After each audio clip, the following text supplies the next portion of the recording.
Hadirin, dalam catatan sederhana khatib, seorang yang telah berusia 20 tahun saja setidaknya telah menunaikan Jumat kurang lebih sebanyak 650 kali dalam hidupnya.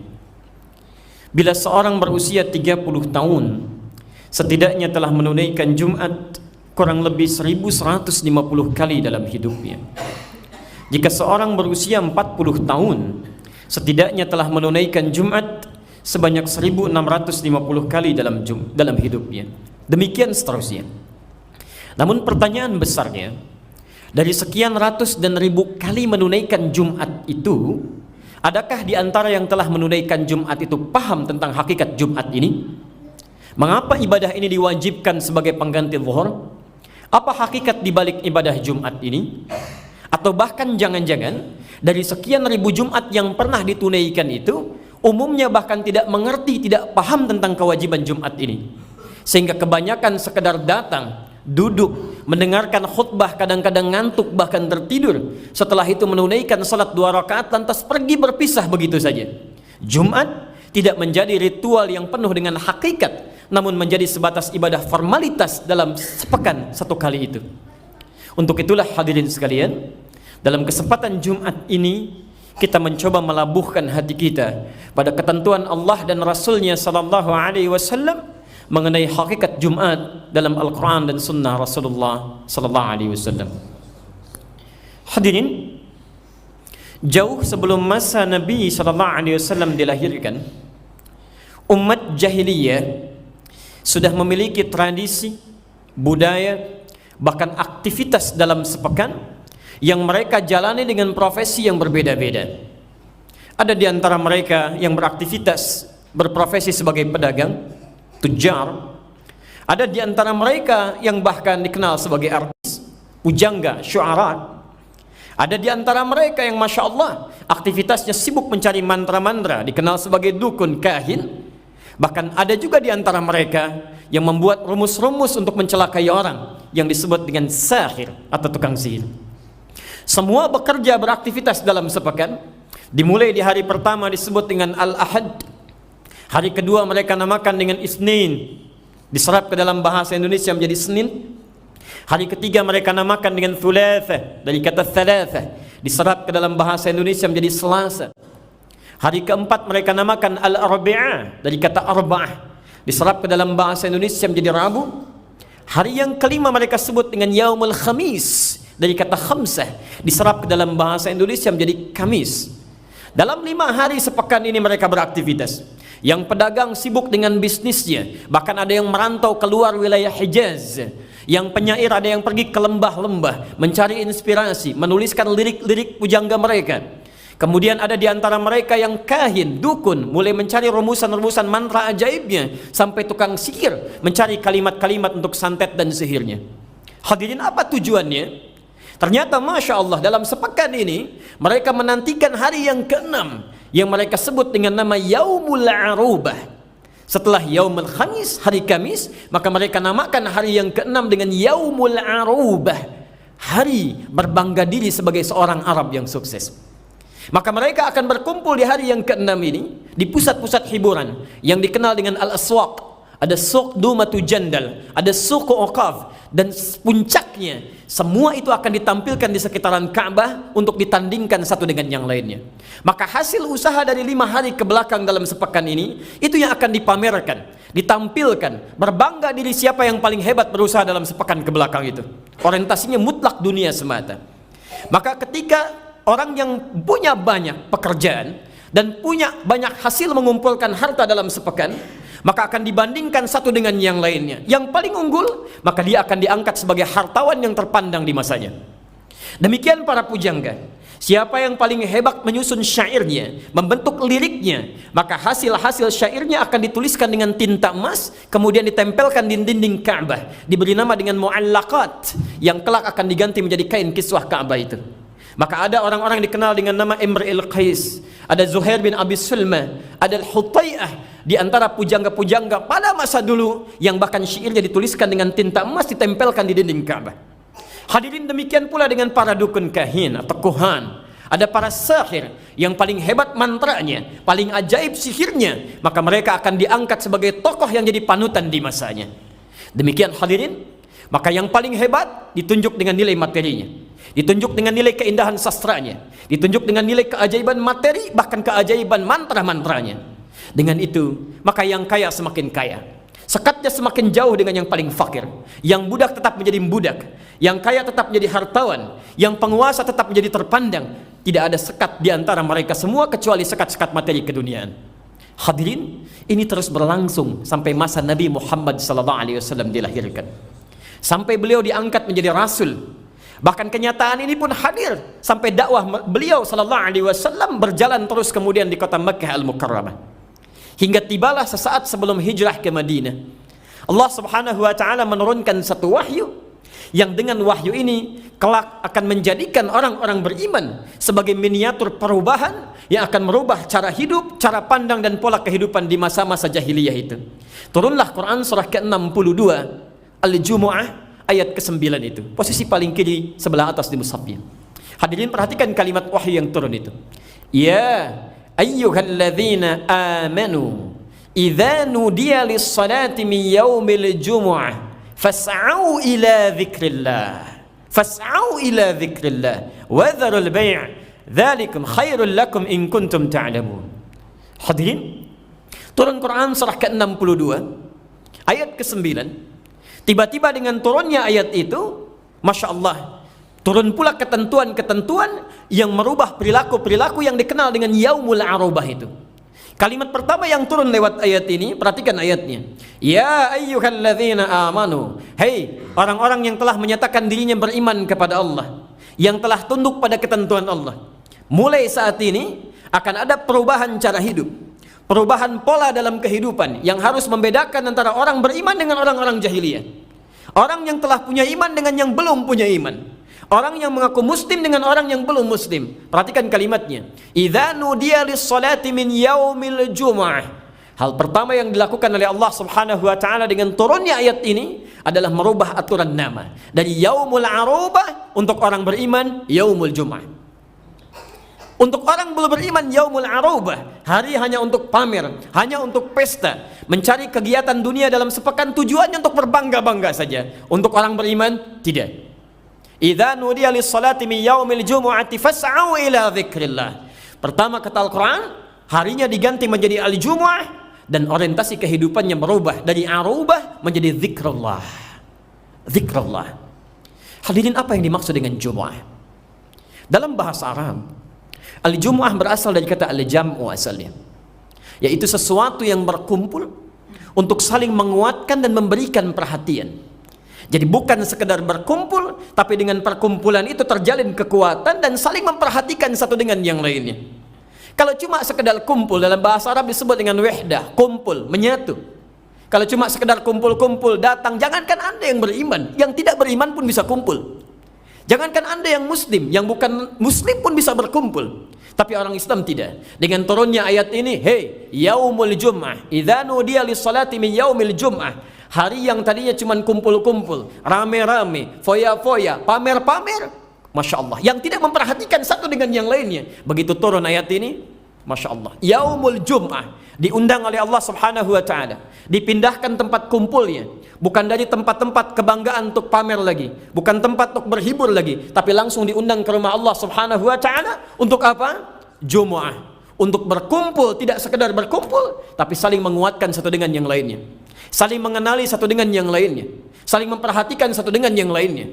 Sehingga dengan turunnya ayat itu, silakan Anda cek, tidak pernah terjadi di masa Nabi SAW, di masa sahabat ridwanullahu alaihim, di masa tabi'in rahimahumullahu jami'an. Tidak pernah terjadi khususnya di masa Nabi, hari Jumat berkumpul setiap orang, kecuali kenal siapa yang hadir di sampingnya, tahu siapa yang ada di belakangnya. Dan Masya Allah, tidak pernah ada orang datang ke masjid untuk Jumat dari manapun dia berada, kecuali selesai urusannya. Bukan hanya penduduk Madinah. Seorang Sulaik dari Ghatafan, dikenal dengan Sulaik al-Ghatafani, datang ke masjid Nabi SAW, posisi sedang menunaikan salat Jumat. Datang beliau, tiba-tiba langsung duduk, diketahui oleh orang sekitar. Orang-orang Madinah, sekitaran Masjid Nabi paham. Begitu masuk ke masjid, tunaikan salat 2 rakaat kemudian duduk. Lantas Nabi mengatakan, "Idza dakhala ahadukumul masjid fala yajlis hatta yusalli rak'atain." Jika ada di antara Anda sekalian masuk ke masjid, tidak menunjuk pada orangnya. Jika ada di antara kalian masuk ke masjid ingin duduk beriktikaf, maka jangan langsung duduk kecuali menunaikan salat 2 rakaat. Tujuan Nabi menyampaikan itu bukan sekedar ingin mengingatkan tentang tahiyatul masjid, karena warga Madinah sudah mengetahui tentang hukum itu. Tapi beliau ingin menekankan kepada para jamaah yang hadir, hadirin, ini ada saudara kita yang datang, bukan dari sekitaran kita. Kenali siapa dia, apa kebutuhannya, apa yang dia inginkan, apa yang dia rasakan kurang. Maka Masya Allah, ketika Sulaik Al-Ghatafani datang ke masjid Nabi, tidak kembali ke Ghatafan kecuali semua keperluannya selesai. Dia bisa makan dengan tenangnya, dia bisa minum dengan nyamannya, dibantu segala kebutuhannya. Bahkan Masya Allah, sampai perilaku sahabat ini yang saling membantu satu dengan yang lainnya, yang bahkan dipraktekkan ketika Muhajirin hijrah ke Ansar, ya, ke kota Al-Madinah Munawwarah, sampai turun ayat Quran di Quran surah ke-59 ayat 9 sampai dengan 10 itu, posisi paling kanan di pertengahan. Masya Allah. Wa yu'thiruna ala anfusihim walau kana bihim khasasah. Bahkan mereka rela memberikan apa yang mereka butuhkan untuk sahabat-sahabat yang lebih membutuhkannya. Tidak pernah terjadi dalam masa Nabi SAW orang datang ke masjid khususnya menunaikan Jumat kecuali semua urusannya tuntas. Yang tidak punya pakaian mendapatkan pakaian dari sahabatnya, yang tidak punya makanan mendapatkan makanan dari sahabatnya, yang sakit ditunjukkan bagaimana mendapatkan obatnya. Selesai semua urusan. Hadirin, kalau semangat Jumat ini spiritnya kita bawa dalam kehidupan kita sekarang seperti diinginkan oleh Quran, dipraktekkan oleh Nabi, maka Masya Allah. Ada mahasiswa datang ke masjid bertemu dengan dosennya, diskusi seputar persoalan perkuliahannya. Ada pasien yang sakit tidak bisa ke rumah sakit, bertemu dengan dokter di masjid, diberikan saran tentang kesehatannya. Ada karyawan bertemu dengan pimpinannya, yang bahkan kadang-kadang dalam satu keadaan kerja di satu gedung, satu tempat, satu perusahaan, tapi tidak kenal satu dengan yang lainnya. Maka ketika hadir dalam Jumat mereka diskusi. Bahkan yang tidak punya pekerjaan dalam kehidupannya bertemu dengan orang yang punya banyak lapangan pekerjaan, selesai persoalannya. Maka dengan spirit Jumat ini dikumpulkan kita dalam sepekan, bukan hanya sekedar Anda datang, duduk, kadang-kadang ngantuk, tertidur, sholat lantas pulang, bukan itu yang diinginkan. Bahkan ironisnya, sampai saat ini umumnya bahkan orang yang datang dalam Jumat tidak kenal siapa yang hadir di sampingnya, tidak tahu siapa yang ada di kanannya, siapa yang di kirinya, siapa yang di belakangnya. Bagaimana Anda bisa menghafalkan al-mu'minu lil mu'mini kal bunyan yashuddu ba'duhu ba'dan. Mukmin satu dengan yang lainnya bagaikan satu bangunan yang saling menguatkan. Bahkan Anda hafalkan hadisnya bagaikan satu tubuh yang kalau sakit saling merasakan. Bagaimana Anda bisa merasakan satu dengan yang lainnya kalau tidak saling mengenal? Maka terjadilah apa yang dikhawatirkan sampai saat ini. Muslim, mukmin kumpul tiap pekan, bahkan kumpul tiap hari dalam sholat jamaah, tapi tetangga sakit tidak tahu, tetangga ada yang meninggal tidak peduli, tetangga kesulitan tidak dibantu, ada yang kebanjiran sibuk merekam. Di mana hadis Nabi SAW? Di mana spirit Jumat yang tiap pekan kita lakukan? Dan Anda menghafal ayatnya, tahu hadisnya, dan akan ditanya oleh Allah Subhanahu Wa Taala tentang apa yang kita lakukan dalam sepekan itu. Hadirin, bertakwalah kepada Allah Subhanahu Wa Taala. Ketika syariat diturunkan tidak sekedar formalitas kita kerjakan, ada nilai yang harus kita bangun dalam kehidupan. Yang paling miris saat ini, ibadah ditemukan di masjid, tiap pekan bertemu, tapi jauh dari apa yang diinginkan dari spirit Jumat itu. Lisan saling mencela, tangan saling menoda, kaki saling menendang satu dengan yang lainnya. Bukan itu yang diinginkan. Lalu apa faedahnya kita berjumpa, berkumpul, bermunajat kepada Allah dalam setiap pekan, lantas tidak membawa spirit Jumat dalam kehidupan? Ini bagian yang pertama. Jadi tidaklah kita dikumpulkan dalam Jumat ini kecuali Allah ingin menghimpun kita langsung di rumahnya yang mulia dalam keadaan yang sangat baik dan mengokohkan saf di antara kita sehingga tetap kuat dan bisa memberikan perhatian satu dengan yang lainnya. Karena itulah kemudian surah Al-Jum'ah ini diapit oleh surah As-Saff, surah ke-61. Tidak disebutkan saf dalam bahasa Arab kecuali sesuatu yang rekat tanpa celah. Karena itulah ketika Anda ingin menunaikan salat, hadis riwayat Abu Daud, nomor hadis 666, Nabi mengatakan aqimus shufuf, tegakkan saf Anda, rapatkan, luruskan. Wa hadzu bainal manakib wal aqdam. Ukuran lurusnya bukan pada jari depannya, tapi bagi tumit bagian belakangnya. Ketika Anda luruskan tumit bagian belakang, kata Nabi, maka bahunya akan sejajar. Bahunya akan sejajar. Yang paling menarik ketika Anda sudah rapat, sudah lurus ini, kata Nabi, wala tadharu furjatin lisyaitan, saf. Jangan biarkan ada setan masuk ke saf Anda, rapatkan serapat-rapatnya. Karena itu kalimatnya disebut dengan saf, sesuatu yang rapat, lurus sampai setan tidak masuk di antaranya. Allahu Akbar. Hadirin, Jum'ah diapit dengan surat As-Saff karena diinginkan siapapun yang berangkat ke Jumat ini bisa menyatu satu dengan yang lainnya, memperhatikan kebutuhannya. Itu yang diinginkan. Dan diharapkan tidak menjadi ayat yang ke-63 di surah ke-63 Al-Munafiqun, yang saat disampaikan khutbah duduk, ia termanggu, mengakui tapi pulang dari Jumat tidak mempraktekkan itu semua. Bukankah orang-orang munafik mengakui tapi lisannya mengatakan iya, di hatinya tidak? Lisannya mengatakan iya, perilakunya tidak? Karena itulah bertakwalah kepada Allah. Barangkali kita dihadirkan pada Jumat ini untuk memperbaiki hakikat Jumat di pekan-pekan yang telah berlalu. Dan semoga Allah Subhanahu wa taala memberikan kekuatan pada kita untuk mempraktekkan bagian yang pertama ini. Hadirin yang kedua, secara singkat sebelum kita menutup khutbah ini, apa yang diinginkan oleh Allah dalam Jumat ini? Apakah sekedar kumpul memberikan perhatian? Ternyata tidak. Ada bagian yang kedua disebutkan kalimatnya dengan fas'au ila dzikrillah. Siapapun yang dipanggil untuk menunaikan salat di Jumat, kata Allah, maka bergegaslah untuk segera zikir kepada Allah. Ingat zikirnya kepada Allah Subhanahu wa taala. Hadirin, tidak disebutkan kalimat zikir dalam Al-Qur'an kecuali seluruhnya bermakna aktivitas yang mengingatkan kita dengan Allah Subhanahu wa taala. Amal saleh, ibadah yang menjadi bekal kita untuk pulang ke akhirat nanti. Karena itulah di Quran salat kita disebut dengan zikir. Quran surah ke-20 ayat ke-14, wa aqimis salata lidzikri, tunaikan salat sebagai zikir kepadaku.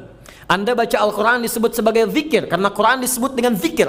Quran surah ke-15 ayat 9, inna nahnu nazzalna dzikra wa inna lahu lahafizun. Kami yang telah turunkan Quran sebagai zikir. Jadi kalau Anda sedang baca Al-Quran, Anda sedang berzikir kepada Allah.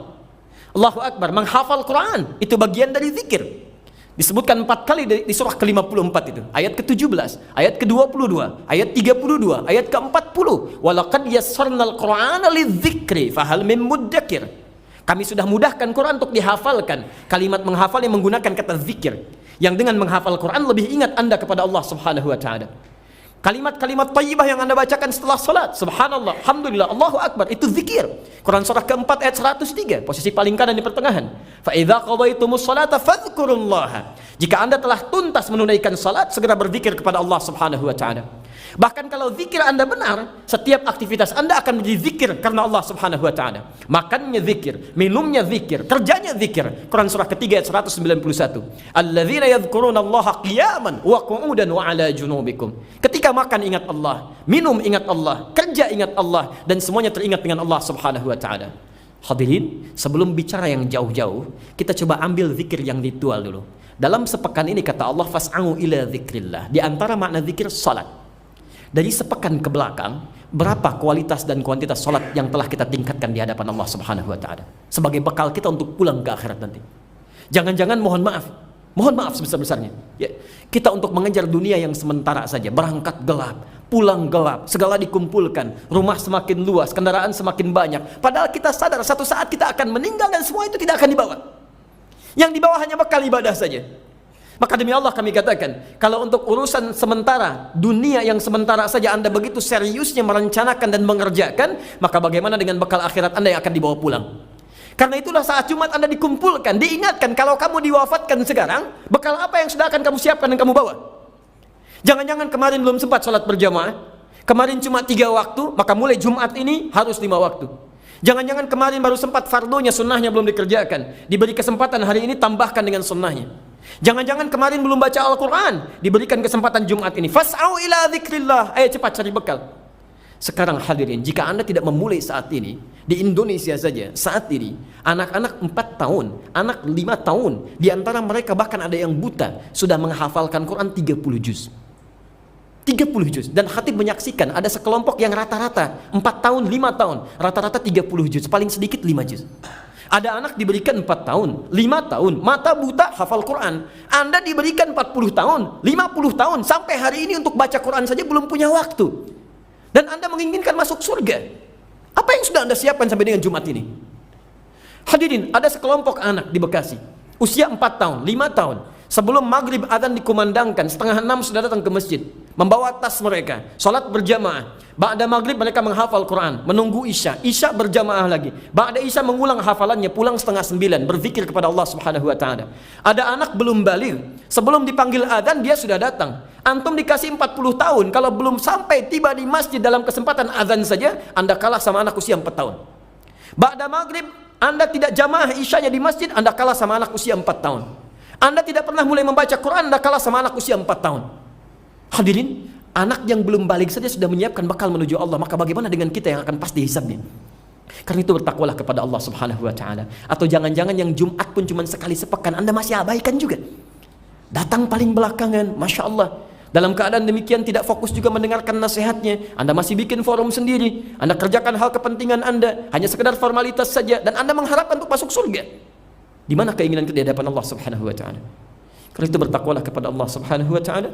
Mudah-mudahan Jumat ini kita diberikan petunjuk oleh Allah, dilembutkan hati kita untuk memperbaiki keadaan diri kita, dan mudah-mudahan Allah mewafatkan kita setelah cukup bekal kita untuk kembali kepadanya, dan diberikan perhatian oleh Allah sehingga kita bisa menguatkan ukhuwah Islamiyah di antara kita semuanya. Barakallahu li wa lakum fil Qur'anil azim wa nafa'ani wa iyyakum bima fihi minal ayati wa dzikril hakim wa taqabbala minni wa minkum tilawatahu innahu huwas samiul alim. Ud'ullaha yastajib lakum jami'an.